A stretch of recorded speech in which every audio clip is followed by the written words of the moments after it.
Welcome to the Utah Poetry Festival's panel on poetry as music and sound. Thank you so much for being here, all of our attendees and our panelists.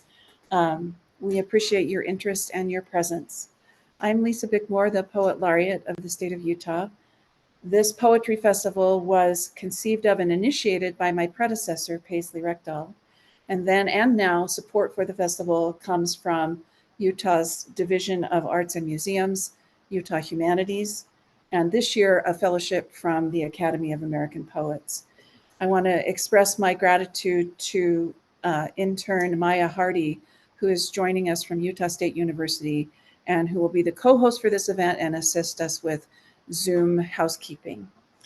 The moderator for this panel is John Belk, who is an associate professor of English at Southern Utah University, where he also directs the composition program. His poetry has recently appeared in Jet Fuel Review, the Maine Review, the Madison Review, and other fine places. His poetry collection, The Gardens of Our Childhoods, was selected as one of the best new poetry books of 2023 by the New York Public Library. And his chapbook, The Weathering of Igneous Rock Forms in High Altitude Riparian Environments, is available from Cathexis Northwest. All right, I'm going to turn it over to you, John. I believe we still have a couple of panelists joining us, and I'll work on that while you get us started. All right, thanks, Lisa. Welcome, everybody, and thanks to coming to this panel on poetry and music. This is a topic that I have been interested in many ways. I came to poetry from music. I played music growing up and played in bands, and eventually found my way to poetry from songwriting. And so this is a topic that is especially near and dear to my heart. What I will do is I'm going to introduce our panelists while Lisa's helping our final two panelists get in. And then I'll turn the time over to them to kind of talk about the ways that poetry and music have intersected in their own work. If you have questions, please put them in the chat and we can kind of stop and address questions as we go. Or tackle questions at the end, just kind of depending on how the flow of our conversation goes today. But without further ado, I will read our bios for our panelists, and then I will turn the time over to them. Abraham Smith was raised around Ladysmith, Wisconsin, and lives in Ogden, Utah, where he is an associate professor of English and co-director of creative writing at Weber State University. His recent poetry collections include Insomniac Sentinel and Dear Weirdo. Away from his desk, Smith improvises poems inside songs with the snarling yarns. Willy Palomo is a founding member of Plumas Collectiva, a powerhouse of Latinx visual artists, writers, and creatives based in the 801. A veteran of the Salt Lake City poetry slam scene, his fiction, essays, poetry, and translations can be found across print and web pages, including the Best New Poets 2018, Latino Rebels, The Wandering Song, Central American Writing in the United States, and more. Born in Brooklyn, New York, and raised in Utah, he is the queer son of two refugees from El Salvador. In April 2023, he independently released his debut rap album, Enter the Boom Bow. In September 2023, he published his debut collection of poetry, Wake the Others, with editorial Kalina and Glass Spider Publishing. C.R. Grimmer is an assistant professor of poetry at Utah State University. Their books include The Lime Letters and the Poetry Vlog Critical Edition. They created and host teaching series such as the Poetry Vlog and have poems and research in journals such as Poetry Magazine, Prairie Schooner, Fence Magazine, and The Comparatist. They have taught in higher education for over 13 years. And then finally, Ben Gunsberg has been at Utah State since 2012. He teaches courses in creative writing and English education. Drawn from both free and formal verse traditions, his poems explore an assortment of subjects and appear as print-based alphanumeric text, as well as multimedia assemblages. His most recent poetry collection, Welcome Dangerous Life, examines the tenuous relationships that bind us to one another and to the natural world. Gunsberg's work appears in numerous literary magazines, including Poetry Daily, Mid-America Review, and Tupelo Quarterly. He has also published a chapbook of poems, Rhapsodies with Portraits. And so I think we'll just start in the order that I introduced people, and I'll turn the first bit of time over to Abe to talk a little bit about how poetry and music have intersected in his work.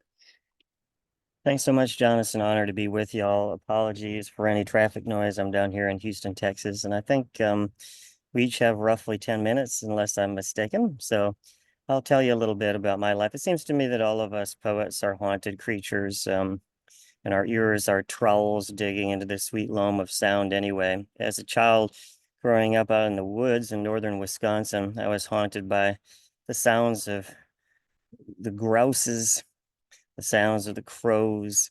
I was just a very haunted child, bowled over, gusted over at any music that the natural world would grant my ears. I think Thoreau said music, to paraphrase old Henry, Thoreau said music is perpetual, listening is intermittent. Good to see you there, Ben. Welcome, welcome. I think of my life at this point, friends, as a kind of listening tour.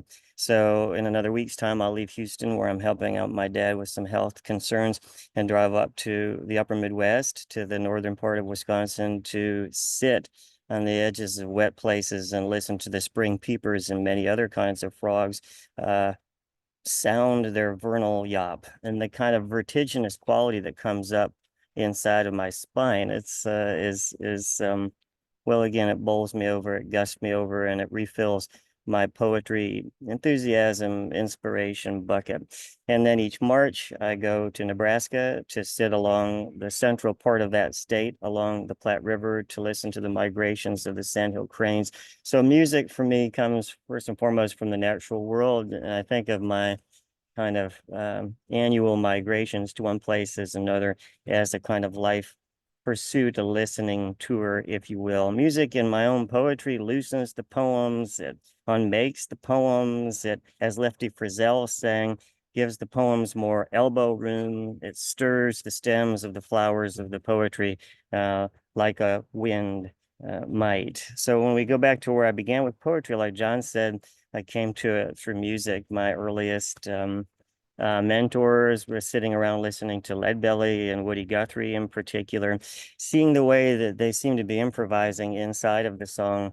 And for example, Leadbelly's Mr. Tom Hughes or in some of the Dust Bowl ballads of Woody Guthrie. I think Woody Guthrie was talking about politicians and tater stew when he said you could read a magazine right through the stew, and one of these days maybe politicians would be able to see through it. So it was Guthrie and Leadbelly that really gusted me over as a small child, that seeded the garden of my growing passion for music and rhythm and shouting and spouting. And by the time I got to into high school, I had migrated over from Guthrie to Dylan, through whom really it was Guthrie through whom Dylan came to be, who he became, and then of course has gone on to win the Nobel and do so many other things in his very, very, very long career at this point.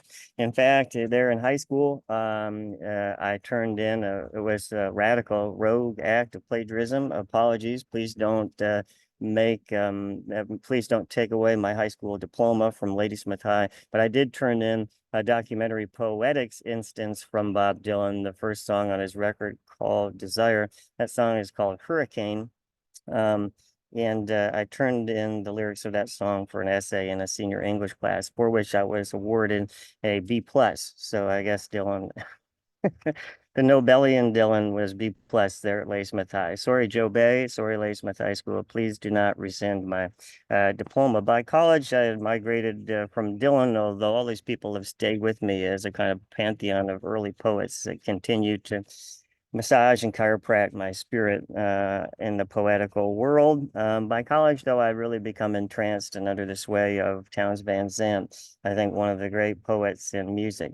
You can go so many places with Townes, but I might start with his song called Nothing, which includes near the end this phrase, this, whatever it is, quatrain, I guess. He says, sorrow and solitude, these are the precious things and the only words worth remembering. So for a suffering 22-year-old feeling uneasy in his skin, Yeah, that song saved me and changed me and continues to save me and change me and chase me. Talking about chasing, after college, I moved on down to Austin, Texas to chase the very ghosts of Towns Van Zandt and Blaze Foley. A couple years before that, in '94, Greg Brown, a wonderful poet, folk musician from Iowa, and at one time I would submit perhaps the most popular folk singer in America. It's interesting how amnesias work because not a lot of people have old Greg at the center of their consciousness anymore. But in folk music, as it was in the '90s, he was iconic, truly. And so I kind of went down to Austin to chase the ghost of Towns and Blaze Foley. And as I say, this is the late '90s, a few years before then, Greg Brown had put out a record called The Live One, a live record within which he sang a 10-plus minute song called Canned Goods. On the recorded version, this Canned Goods songs is about 3 or 4 minutes, but in the live version, he continues to play the chord progression, and what it sounds like to the listener is that he's improvising a story of home, of rural Iowa, of his grandparents, of his aunts and uncles, of the shack that they grew up in down there in southern Iowa. And that, friends, notion of improvising over music, well, it fundamentally kind of recursived my DNA and brought me into a whole new idea, a whole new a world of possibility. And so while I lived in Austin, Texas, I would play with a flute player, a couple of guitar players. We would do little gigs around Austin, during which I'd be improvising poetry over their playing. And the chasing of the ghosts, it worked out in a way because I get to commune with Towns Van Zandt's first wife, who would come out to some of my shows and got to hang out with his son JT a few times. And so I felt like I got to knock elbows with what were for me, poetical musical royalty. And to this day, I continue to improvise in the band that I'm a part of up there in Ogden called the Snarlin' Yarns. And in fact, we're headed to Mississippi here in just a couple of weeks to record what will be our third record. And it's the same thing I've been doing now since the '90s. The band keeps doing the chord progression. I hop in both in live settings and in our studio work. And I just kind of let the negative capability helmet press up against my temples, and I just kind of go wherever the frogs lead me, wherever the wind leads me, wherever the tarragon leads me, I just kind of go. And so it's been, like Frost said way back when, a wonderful way to be the ice cube on the hot oven, riding its own melting. And along the way of all of this journey, I've had the great honor and opportunity to publish a book with a record label down in Nashville called Third Man Books. That's the imprint of Third Man Records, run down there by Jack White et al. And I've always wondered and been utterly dumbfounded and confounded by the news that poets and musicians don't share gigs more often than we do. I asked one of my smartest friends on earth down at University of Alabama, Emily O. Whitman, why a music show will have 1,000 people and a poetry reading will have 30. And she said, well, music is pre-Oedipal. Isn't that true? I mean, we've been hearing music since we heard our mother's heartbeat in the womb.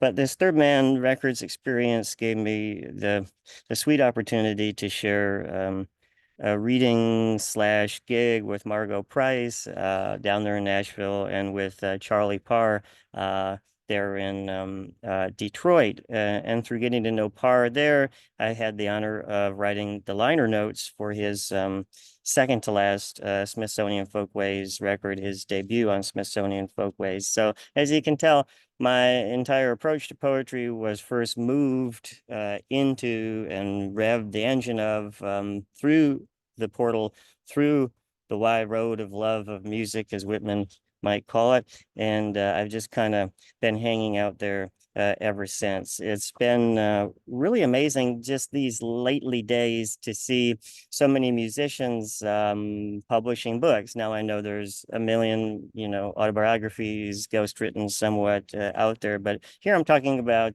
other kinds of books. Indeed, Margot Price a couple years ago published her memoir, but I'm thinking of Courtney Marie Andrews, who has published one book of poems and is fixing to publish publish her second book of poems, Andrews being one of our great folk Americana performers here in the country, and probably more renowned in Europe, actually. The great musician Valerie June, having put out a children's book a couple years ago now. Charlie Parr again, having put out a book of fiction just a couple years ago now, and is hard at work at this time on a second book of fiction, which kind of wraps me back around. Other than putting in plug number 94 million for the Snarl and Yarns, check us out. Come to one of our live shows in SLC or Ogden when you have the chance. But that wraps me back around to how I became an improvising poet in the first place, which was through Greg Brown. And so when I bring up Greg and Charlie Parr, I'm bringing up where they're publishing these days, which is one of the wonderful tiny presses, and it exists up there on the border between Wisconsin and Minnesota, and it's called Ramshackle Press. And just in 10 days, Greg Brown will be publishing a songbook, a book of essays. The foreword was written by Seth Avett of the Avett Brothers. So Ramshackle Press, I would say, is a great place for anyone to look to see, especially for upper Midwestern, but not exclusively upper Midwestern musicians. It's a place where you will find, when you check them out at Ramshackle, musicians publishing books that aren't memoir driven, that are their forays into fiction and poetry. So there's my 10 minutes, friends, and I shall now, as Keats said, make my awkward bow. Thank y'all. Thank you, Abe. So next up, and we are collecting questions in the chat. Next up, we're gonna go to Willy, and then at the end of things, we'll kind of look at some of these questions, if that sounds good for everybody. But I'll turn it over to Willy. That sounds great for me. Thank you all so much for having me. I love being able to go after Abe, who always carries themselves with so much duende. I love it. I'm trying to share screen here. I'm gonna see if this is what I need to press. I don't want to record. Why is it doing this? Boop. 1 second. Well, this kind of shows you what I want to show you. So let's just make this bigger. Apologies for the figuring out the presentation. I have a lot to cover, so I'll just go ahead and jump in. And I have a presentation called Me Gritaron Hip Hop, Why Poetry Needs Rap. So in contemporary conversations about, let's see, sorry. I'm trying so hard to make this work. Let's see. Wow. Okay. Why is it fighting me? Sorry. 1 second while I navigate this, folks. Let's present. I don't want to record. Okay. Here. Boom. There we go. Sorry. So despite their traditionalist commitment to rhyme and their oftentimes flamboyant use of literary devices, rappers, MCs, and hip hop poets are frequently left out of conversations about poetry regionally and nationally, especially in like academic spaces. So while there's definitely like some racist baggage to this distinction, on the surface, I do think that there are just some dramatic differences between hip hop and poetry that make this line in the sand like make a ton of sense, right? Poets tend to pride themselves over mastery of the page, and hip hop is a live or recorded performance. Poets tend to publish via books, and hip hop relies on recordings. Hip hop doubles as music and poetry, where listening can be a primary activity, like when you unpack an MF Doom lyric, or it can serve as a background soundtrack to create a mood as you study the lo-fi, grind in the club, or laugh with family at a cookout, right? Aside from demanding its audience to be literate, reading, on the other hand, always demands your complete attention, and a poet's live performances always aspire to the same, even with instrumental accompaniment. And because of this, poets tend to have more niche audiences, whereas hip hop is one of the most like globally popular genres with obsessive fan bases, right? Success in even rhythmic page poetry and rapping over a beat clearly require a different skill set. And because of this, we might be tempted to draw a really hard line between hip hop as like music primarily and poetry as literature.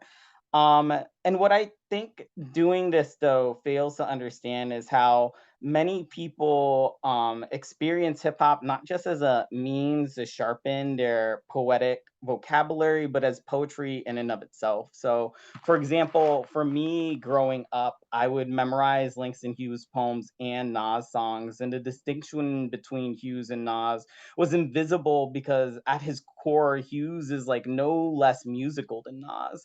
Both creators scratched the same itch for me with their attention to sound and urgent storytelling. Slick Rick, Papoose, and Dessa gave me the tools to understand literary language, rhythm, and storytelling, opening me to the worlds of like Whitman, Plath, and Shakespeare.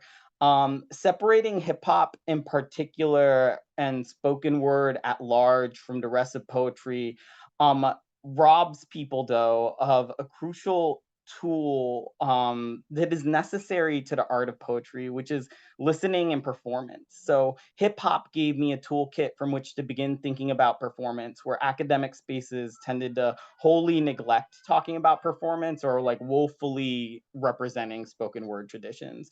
Our educational neglect of the oral components of poetry limits our audiences by failing to provide students with the adequate tools to find pleasure in poetry in favor of an approach that tends to emphasize close reading and viewing poetry as a mysterious puzzle to unpack, which is usually like better known as homework. And upon closer look, the distinctions between that I made like earlier don't really hold up. The explosion of literary movements in the past century and the expansion of the canon means that two highly literate, even academic lovers of poetry can have very little overlap in their reading, as I've experienced within and outside of that academy, where you kind of bump into poetry friends and expect to like have read more in common, but just haven't. And this distinction between the written and oral poetry tradition really like falls apart when you like look at even some of the most canonical works like the Iliad and Beowulf and Shakespeare. And many poets from the global majority have criticized the distinction between the oral and the written as functioning primarily as a way to exclude Native American and Black voices, for example, where poetic traditions sometimes can exist either partially or like completely off the page. And this existing bias for the written applies to hip hop. In a lot of US poetry spaces, especially in academia, hip hop's literary brawn isn't adequately reckoned with. And if it is reckoned with at all, right? And I kind of remain baffled how, as like a community of poets who teach poetry and share their love of it, try to do that without sometimes giving people the tools to engage with the largest poetic movement of the past century. And to be clear, I'm like, there's definitely like a diversity, equity, and inclusion component to this argument. That's not what my primary point is for this panel. What I see myself as making right now is like a craft argument. Like contemporary poetry's hard-earned ignorance on hip hop leads to like the following question, which I've heard asked at like many large conferences, even in like Utah, which is like, how do I write poetry with rhythm? Which is like such a important question for poetry, but also something I view as basic as like, oh, how do I write a simile, right? And this is in like rooms with like grown writers who see themselves as like vocational writers too. Rhythm is usually one of the pieces I start teaching like students when it comes to poetry. It's yes, one of their first lesson plans. One of the most powerful tools of poetry is the ability to convey its meaning that lays beyond the strict definitions, denotative and connotative of words, and it reaches that meaning through rhythm. Powerful poems convey their emotions across languages. Even there's this beautiful moment in Adam Bradley, his book, The Poetics of Rap, where he encapsulates this perfectly when he describes a moment where he's on a beach in Rio de Janeiro reciting Inspector Deck's legendary verse on Triumph. And then he hears somebody shout behind him, Wu Tang. And since he's like in Brazil, he's like eager to have a conversation in English. And he turns around only to realize that this person was a 14-year-old who couldn't understand like English at all. And in my own life, I found immense pleasure hearing my Kung Fu master recite Chinese poetry that formally plays with ascending and descending tones, even though I don't know like much Chinese beyond ni hao. So I generally start teaching rhythm by playing students Me Gritaron Negra by Victoria Santa Cruz. She's an Afro-Peruvian poet. And I played for them without the translation. Then I asked these students what they think the poem means based solely off its performance, intonation, and rhythm, with the little bit of like the language that like sounds enough to English that they can get, and like politely asking Spanish speakers like, hey, let's not spoil this. Let's just see what we can convey without even knowing like the definition of words, right? And from there, I showed them an English translation of the poem, and invariably, at least like a couple of people in the classroom would have expressed something that was like spot on to like the meaning that Victoria Santa Cruz was trying to get across. Then I asked the Spanish speakers for their insights on the translation before challenging students to clean up the English translation to try to convey the rhythm and the power of the original Spanish. And there they get to test out their literary chops playing with sonic devices, right? How do we make this sing in English the same way that it sings in the Spanish? I start here because rhythm is the superpower of like the Black diasporic tradition at large and hip hop specifically. Like facing a dramatic robbery of their humanity during the transatlantic slave trade, diasporic Africans sometimes couldn't keep their home languages, sometimes couldn't even keep their drums, but they could keep a beat, and that beat can convey a feeling, whether that's joy or fury or grief. And that is crucial to keeping one's humanity and resisting the dehumanizing forces of white supremacy. And Black people have wielded this power to both wrestle capital from audiences, which they frequently flip to transform their communities, as well as to create spaces of immense healing for the communities and everything in between there, right? And like one thing that growing up with so much hip hop around me did is, despite never having mastered scansion and like knowing an anapest from like a trochee, readers and listeners had frequently been observing that my poetry is incredibly rhythmic ever since I was like 16.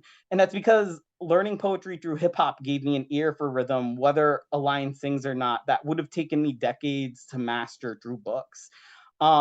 Hip hop is now a 50-year-old poetic tradition, at least in multiple languages and a global reach. It expands way beyond pop stars like Drake, right? Like those pop stars only represent like 1% of what like is actually being put out there in the world. So for folks who are less familiar, here are just some of the more literary projects from across 4 different decades. And I'm always happy to give recommendations, but we have Nas's Illmatic that just hit its 30-year anniversary, more recent work like Black Dot, and No Name, and some other classics here. And there are obviously many ways you can be teaching hip hop, but here are some resources for folks who are new. There's Def Jam Poetry DVDs, which gave a whole generation access to recording of poetry from legendary slam poets like Saul Williams, celebrated poets of color like Maya Angelou and Joy Harjo, and rappers like Talib Kweli and DMX. Haymarket Books has published a breakbeat poetry series of books engaging with the hip hop tradition that are complete with like craft essays that like theorize what this looks like. And finally, over here, there's a link to my intertextuality in the hip hop tradition class, where I teach students hip hop literature, including novels, poetry, and albums in the context of the Black diasporic tradition. And believe it or not, Utah has a thriving hip hop scene, including all of these folks. I put the female symbol next to the woman MCs just because, you know, it's generally can be a pretty like male dominated space. So it's good to know the folks who are doing that work. That includes folks like Honey and Stella Standing Bear, who are both native MCs who have done some amazing work. And I wanted to highlight 3 MCs in particular, who are Zach Ivy, the Messenger, and C. Valenta, because I have tested them in high school classrooms and after school programs, and they work stupendously inspiring students with their work and insights on craft. Zach Ivy is currently supporting the Resonate class at Spy Hop, which gathers some teenage MCs and try to give them the skills to do more of their work. C. Valenta also carries with him the stories of overcoming homelessness and criminalization as a teenager. And the Messenger carries with him stories of surviving the foster care system and an abusive family. And today is also a happy birthday to when I launched my project last year. So I'm ending on that. And I think I managed to fit that into 10 minutes without John yelling at me. So I'll jump off now and say thank you for letting me share my love of hip hop and on this poetry panel. Love y'all. Thank you so much, Willy. And I will turn it over to CR next.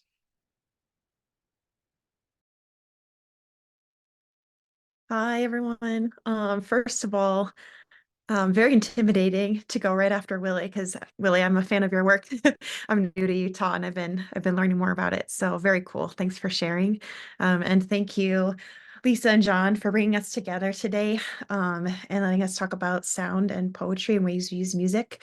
I have what is a somewhat unexpected kind of short project summary and reading I thought I'd do. At least it's unexpected for me because I'm not a classicist. My research area was actually pop culture, but it's a project I'm having fun with sound. So I'm going to share my screen. And I believe I have my notifications on presenter mode, which means even my partner can't interrupt me, which is very rare, and go into slideshow. If for access reasons you need access to the Google Slides or the text, I have a bit.ly here. It's basically a bit.ly where the end part is Utah PF-CR. So I thought I'd kind of introduce myself since I'm new to Utah. I'm a new assistant professor of poetry writing here at Utah State University in Logan. I have a full-length book and a chat book, and then a forthcoming kind of critical edition scholarly book that came out of a YouTube project. So those are respectively the Lime Letters, Oh Ezekiel's Wife, and the Poetry Vlog. And then I myself am white, I'm queer, and identify as Crip, and use they, them pronouns. And CRIP is a term that we use in disability community that's sort of a reclamation the way queer was for the LGBT community. So that's a little bit about me. I want to talk about my current project, and then I thought I'd take a risk, maybe because I'm tired of being pushed into research panels the last like 10 years or so until this year, where I thought I'd read from it a little bit too. So I have kind of an overview of how I'm thinking about sound in this project, and then I'll read 3 examples from it. So one part, as I'm conceptualizing it, are letters to a character named O. I basically do these sort of close ekphrastic pieces in epistolary form, like a letter form, usually involving environment or gender or both, and usually centering a queer of color artist when possible, and definitely female identifying artists when possible. So they start as these ekphrastic pieces, meaning like they're basically close observations of usually sculptural art, sometimes paintings.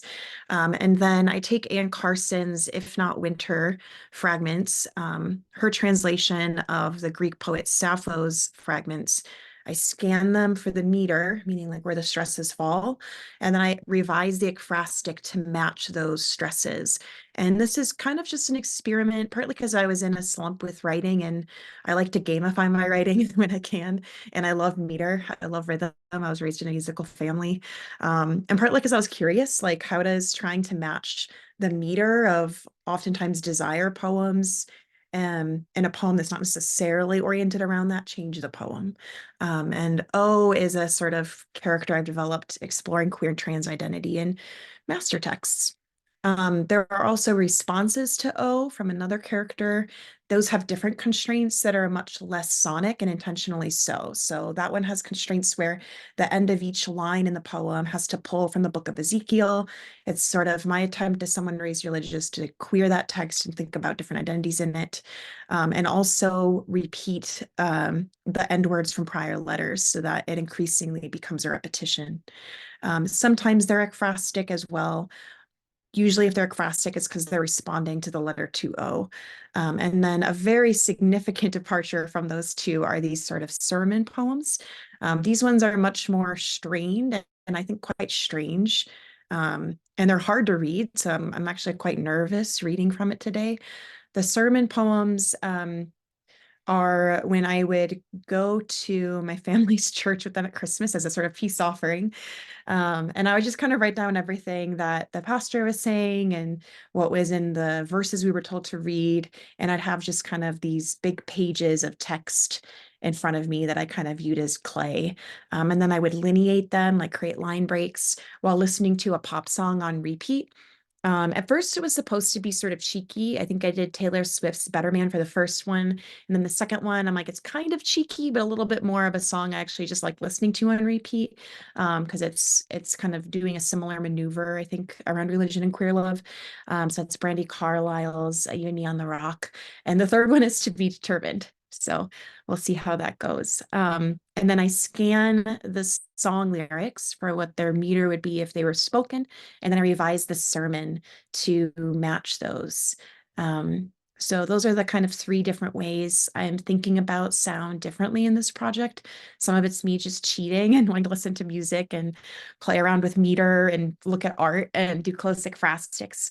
Some of it is a sort of trying to rewrite into history some different, and into master text some different identities.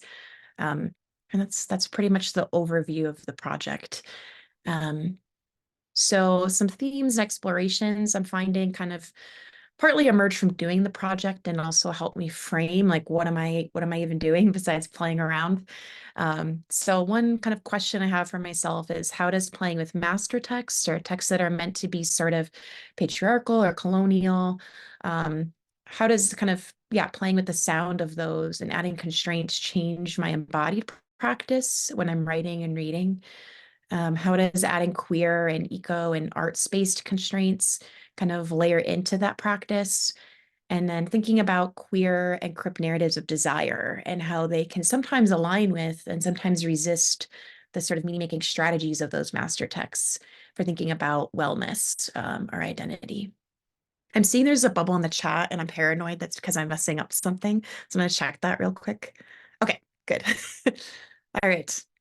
So I'll go ahead and do a reading. If you need access copies, I made a bit.ly for that as well, and you're welcome to follow along. It's a little risky, I think, with poems, so I just ask that if you please don't share any of these links after today. This was really just meant as like a, if it helps you to see them visually, or if you need to kind of parse through it with different technologies. So I'm kind of trusting everyone with that. But the bit.ly is a bit.ly where the end part is www-poems. So I'll read a letter from O. Those are the ekphrastic scanned to Sappho fragments, a sort of translation of a translation. I'll read a letter to O. That's the recycled language. And then I'll read one of the sermon poems, which is that much more elaborate constraint. And I'm reading from a different device, so pardon my eyes kind of going astray. But hopefully this kind of takes what sounds like, I think, a little academic-y theoretical project and it kind of like gives you an idea of some of the sounds that are coming out of it. And I welcome any questions or discussion about them.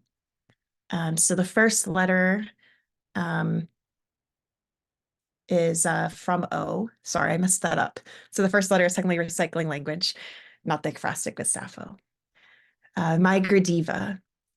In writing this, I read you a poem by Heather Napolani Hodges, and then The Horse Rips You Open. And again, the book of Ezekiel, chapter 24, verses 15 to 27. Tears are more curtain, folds and splitting into sun, mourners, meaning language clothes the night with a groan.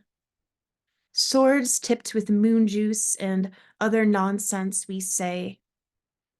Mourners warbling at the foot of the salt water, and yourselves like three pine on a hill. To lord is to imagine the curtain can be ripped like the grief of Ezekiel. Well, why did you always believe the curtain read? Didn't he say it is finished? News becomes feet silenced by water, plaster. Some paint on Lord as a word we utter, and I tell you, truly, that sound sat, tore into bodies long dead from tears, mourners willing him to say it is birthed in the morning, swords swallowed by the word, mourners, verily, and I say unto you, Lord, you know that ripped curtain could not have been read. Well, what, you don't believe me? You know well news can whiten the dead like salt until they are new as fishnets. A plaster bust. Even some wood can split your obsessions into her. A here and here and here and here and just stop making her walk, already a reddening. I know you want to be with the mourners, but verily, I say unto you. And then this is O, which are the pieces where I scan them to the Sappho fragments, and they're much closer at phrastics. And this is scan to fragment 1.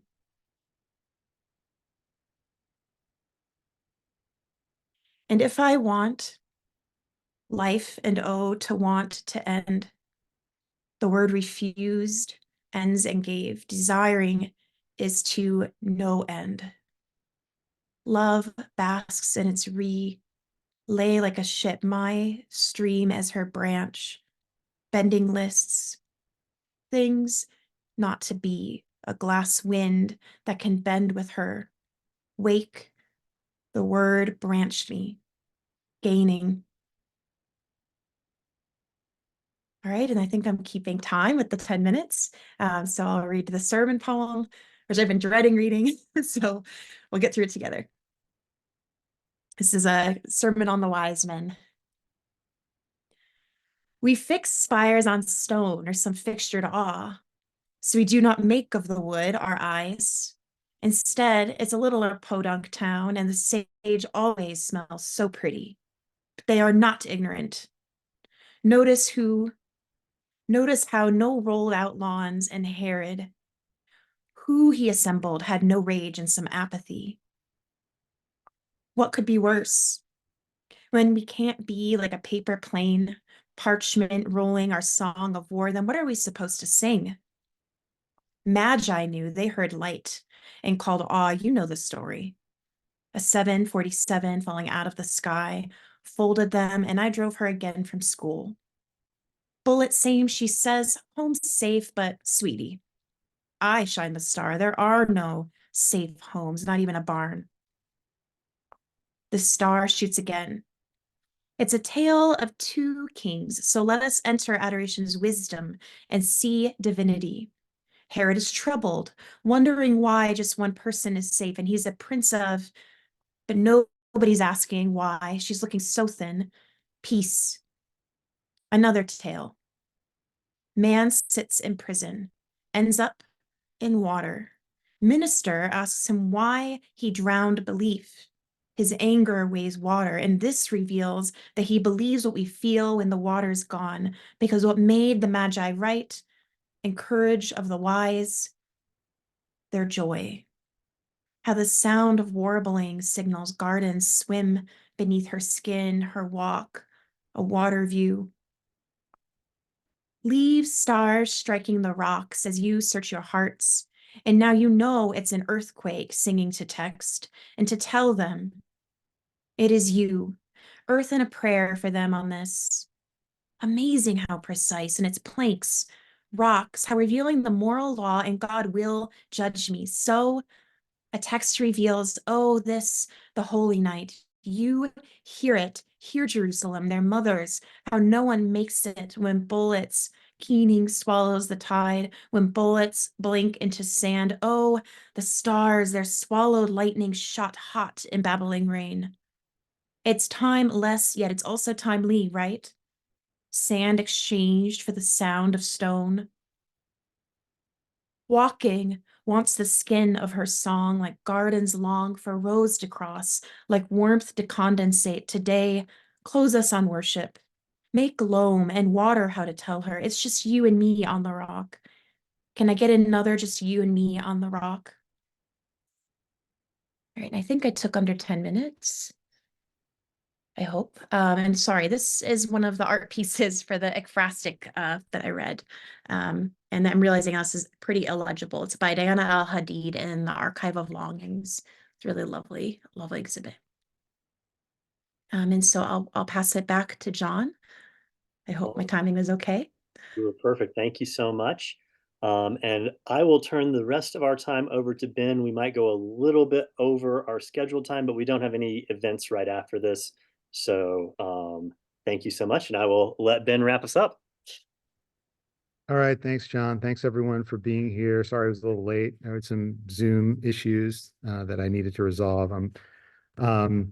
So yeah, gosh, what can I say about poetry and music? I feel like I've been thinking about these intersections for years. Grew up in a musical family. My brother's a drummer. My dad plays a bunch of instruments. I play a bunch of stringed instruments, a little bit of flute. Um, so I guess, you know, in terms of where I sort of developed this interest, it starts out um, really with an interest in um, sorry, I have some people coming into the room I'm in right now. So it started out with an interest in guitar, really, and thinking about blues guitarists, the early 1920s, particularly slide guitarists, Robert Johnson, Willie Johnson, Tampa Red, many of them coming from the South, many of them, you know, borrowing from sacred music and you know, transforming it into the blues. And the blues was really my first sort of musical love. I learned to play fingerstyle guitar in that tradition. My dad was a finger picker as well. And so one of the things that you do when you play fingerstyle guitar, at least in the blues tradition, is you have your thumb is using sort of tends to play the bass notes, either an alternating or kind of monotonic kind of bass line, and then you play like melodic lines on top of that. And you know, in thinking about music and learning more music theory, I began to see these overlaps in music and poetry, notably this idea of like tension and release. And you see it in like an enjambed line where you have a sense of anticipation. And oftentimes the idea sort of resolves itself either syntactically or through sort of the reconciliation of an idea of some sort.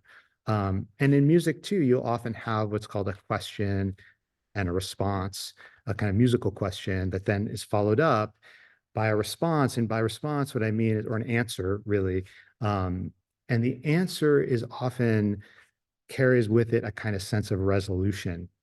And the resolution um, is an interesting idea in poetry because I think there's a lot of ambiguity in poetry, but also ambiguity is also encouraged. And so this idea between like certainty and uncertainty, ambiguity and resolution, I think carries both in, well, it carries through all the arts, but I was interested in where those ideas kind of came together in both poetry and music.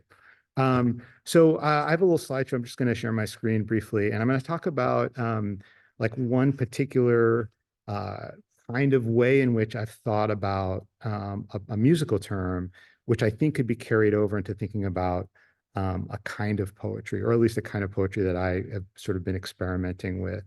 Um,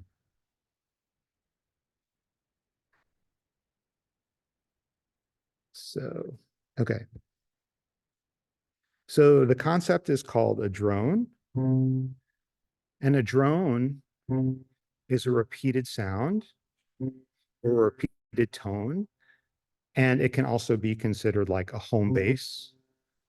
So as I speak over this note, which is a C note, I'm speaking over a drone.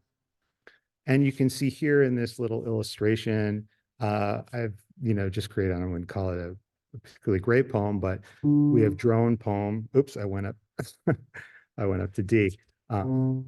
Drone poem, drone poem, drone poem, drone poem, drone, drone, poem, poem, drone, drone, drone, poem, drone, poem, drone, poem, drone, poem, drone, poem, poem. So here we have repetition. I mean, obviously, it's the use of repetition.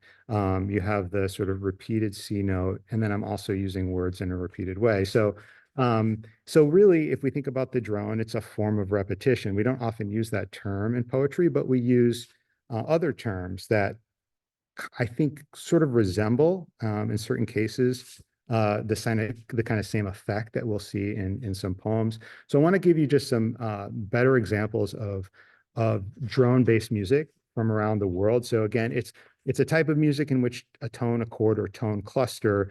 So a tone is like a single note, and a chord is is like, notes kind of put together, 3 notes or 4 notes put together to make a sound. So, for example, you have right there, you have C, E, and G, and that makes a C chord. And so you might have that repeated, right? That can operate as a kind of drone as well. Um, so I'm going to give you some examples of kind of drone music from around the world. Throughout the musical piece as a Here we go. Let's get up to, okay, right here. So this is, drone is often used in Indian music. So you might, recognize some of the sounds here. in classical music, you find surpeti or surmandal, which play the background sound for the musical piece. Let me give you an example of what I'm talking about.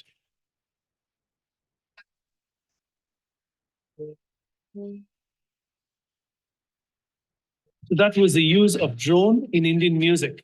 Now let's look at some other countries which use drone for their style of music. In American country music, it's used in an instrument called banjo. Let's hear an example.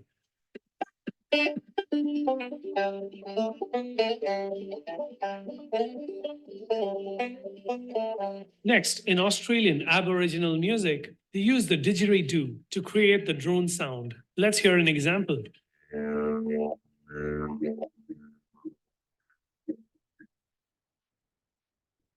Next, in Western classical music, the use of drone is not by using a special musical instrument for it. Let's hear an example.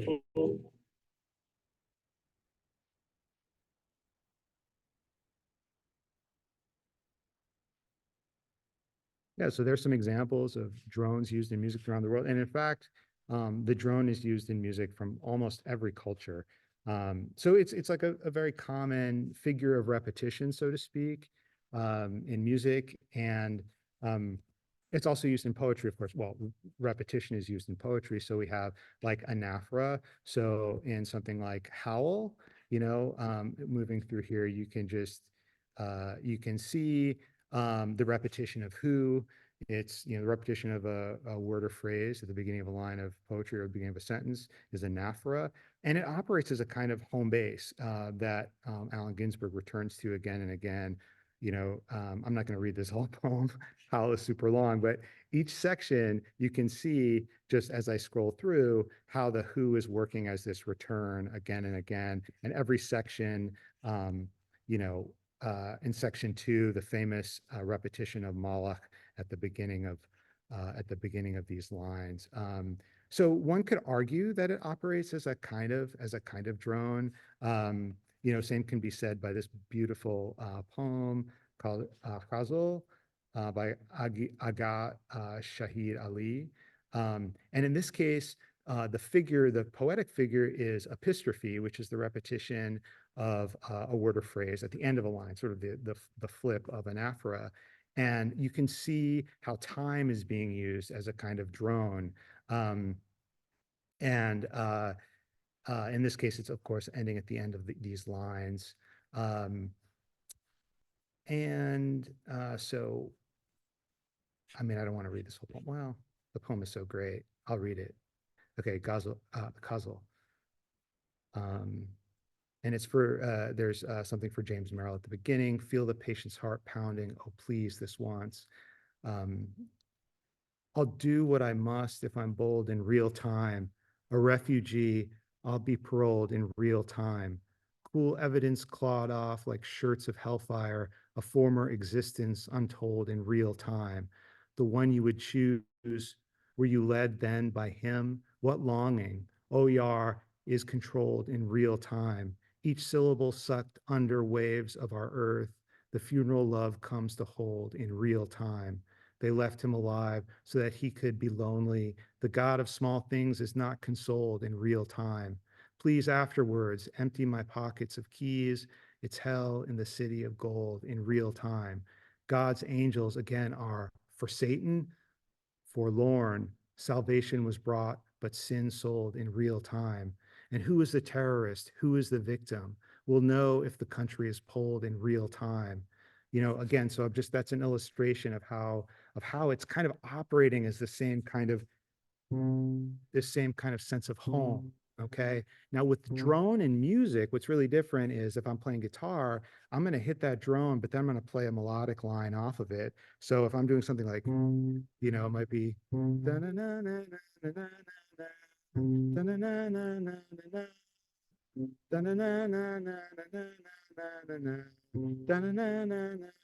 right. So the drone, I'm returning to it and I'm just kind of, you know, improvising over top.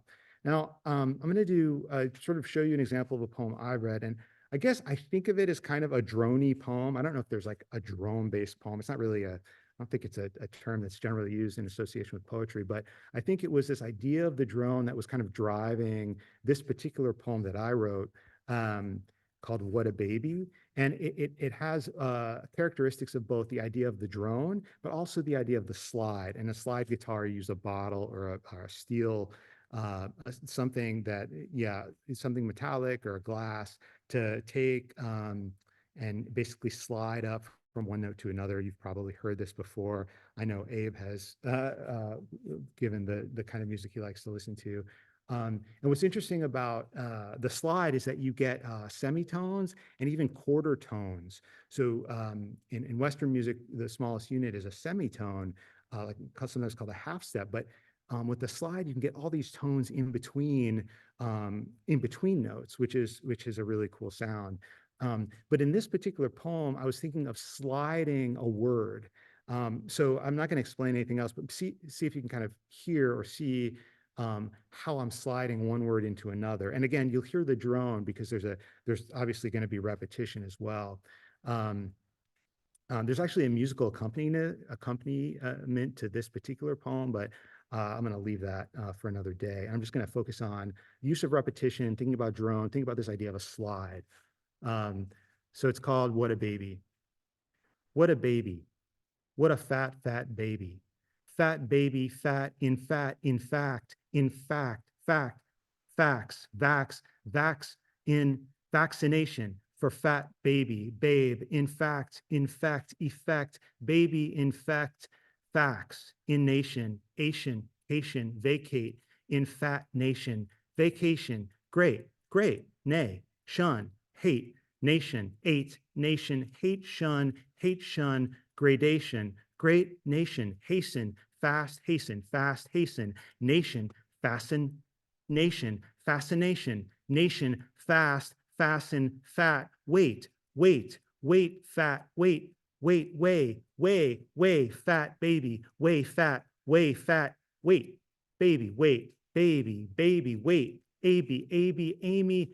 Amy, aim, shoot, don't aim, fat, shoot, shoe, who, you, ooh, too fat, too fat, who's fat, who's woozy, Susie, you, who, woozy, Susie, who's baby, who's fat, baby, fat, maybe, my baby, what baby, my fat baby, my baby, what baby, my baby, what baby, my baby, what, why, why.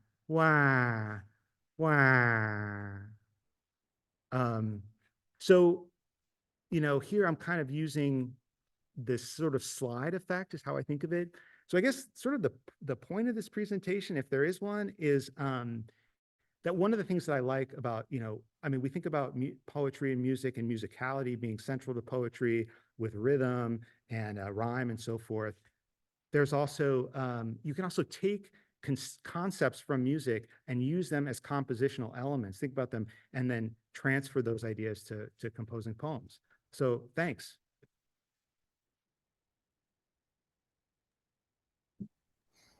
Okay, thank you all so much. This has been wonderful to hear everybody's thoughts on how music and poetry have kind of interacted. Thank you to our audience members. I believe we have a lot more programming for the rest of the day. And I will turn things over to Lisa to kind of tell us about that. I just want to thank you, John, for moderating, and Willy, CR, Ben, and Abe for being a part of this very rich panel with so many resources. I feel really filled up by that incredible amount of thinking and music to listen to and take in. We have one more panel this afternoon, which is a panel about writing across languages, which I really encourage you to come. We had a panel last year that Willy moderated that was so incredibly generative that I wanted to pick up that conversation this time. This one will be moderated by Kim Johnson. And then tonight we have our last headline reading featuring Willy Palomo and Shannon Ballum. So I encourage you to come to both of those events. Thank you so much for sticking around. Bye-bye. Thanks, everybody.